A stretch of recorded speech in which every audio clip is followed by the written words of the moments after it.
You can expect to pay anywhere from $1,100 to $1,200 if you were looking for a private bedroom. Then your monthly cost on groceries can be about $175 to $200.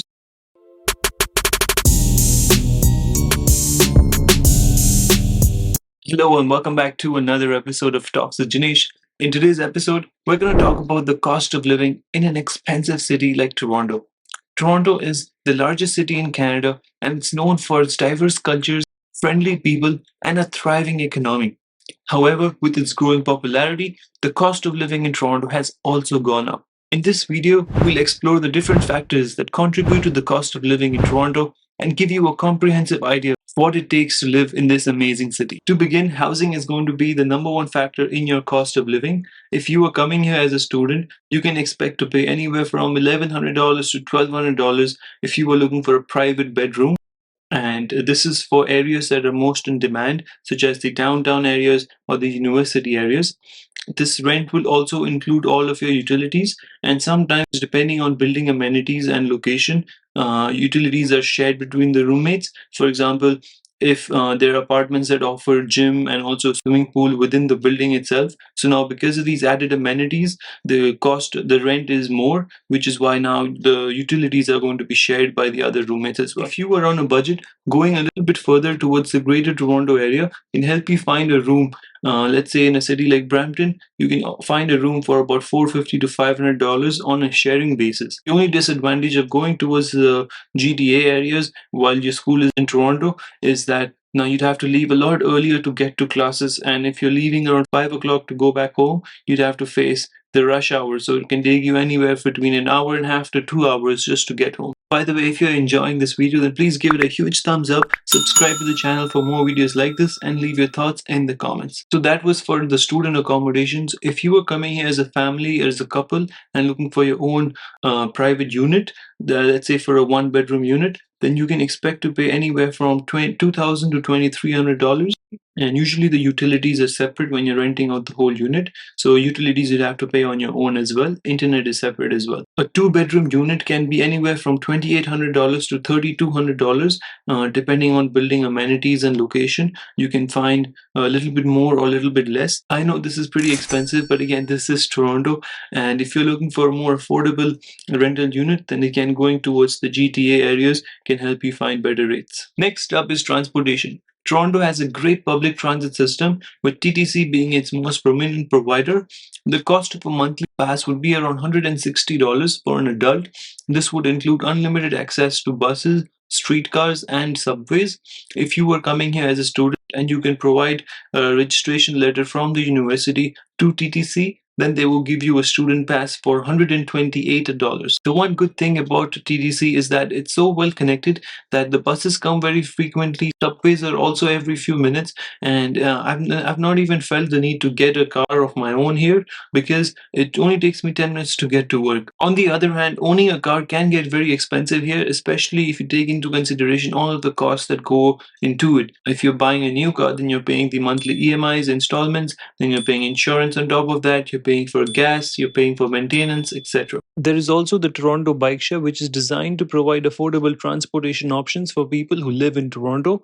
To use the bike share system, you can purchase a membership or use a credit card to rent a bike. The cost is only $1 to unlock plus 12 cents a minute for classic bikes or 20 cents a minute for e-bikes. Memberships provide unlimited 30-minute rides and can be renewed monthly or annually.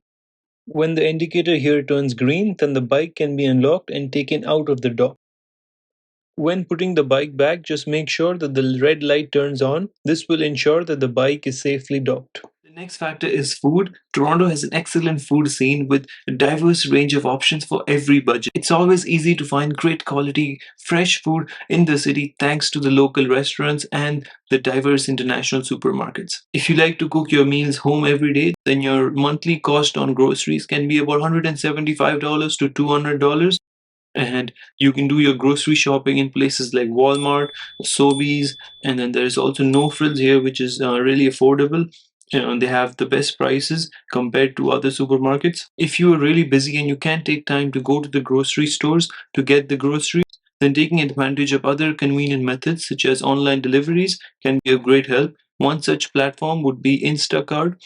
They have great delivery 3 times. They have great reviews online, and I have used it myself several times, especially during the COVID times. It's fabulous. The cost per delivery is about $7.99, so $7.99. And if you are a member with them, then you don't have to pay delivery fees. But the cost to be a member is, I think, about $10 a month, which is really cheap as well. Finally, healthcare costs are essential to consider as well, as this can depend on your residency status. If you are a Canadian citizen or a permanent resident, you have access to the publicly funded Ontario Health Program. The healthcare program is through the Ontario Health Insurance Plan. If you are coming here as an international student, then you'd have to buy this through your university, which is about $700 to $800 per year, and you'll get more details on this while you're paying your fees, because there'll be a breakdown after your studies are over and you apply for your PGWP, that is your postgraduate work permit. Then you will be eligible for the Ontario Health Insurance Plan. And the best part about this plan is that it's completely free. So if you have any urgent requirements to see a doctor or get treatments for any medical conditions that you have, under this plan you are completely covered. There is no cost out of your own pocket. When you do come here, you're also going to need a Canadian SIM card. So the cost for getting a Canadian SIM card is about $10, and some providers also give it free. And if you're looking to get on a plan with that SIM card, then you'd have to pay anywhere from $40 to $50. Within that range, you can find a good plan. If you look for more data, then you can expect to pay about $60 to $70, which will give you about 20 GB per month, which is a lot of data. Now let's see what the total cost is going to look like for you as an international student. Let's say you get a room in the most sought out areas in downtown, or say university areas, and you're paying for a private room about $1,000 a month, including utilities. So there you go. You have $1,000 in rent. Then you have about $200 for food, given that you cook at home. And then you have a monthly TTC pass for $128, a phone plan for $50, and to cover unexpected cost and miscellaneous expenses, let's add another $200 a month. So the total monthly cost is around $1,578. Let's round it up to $1,600.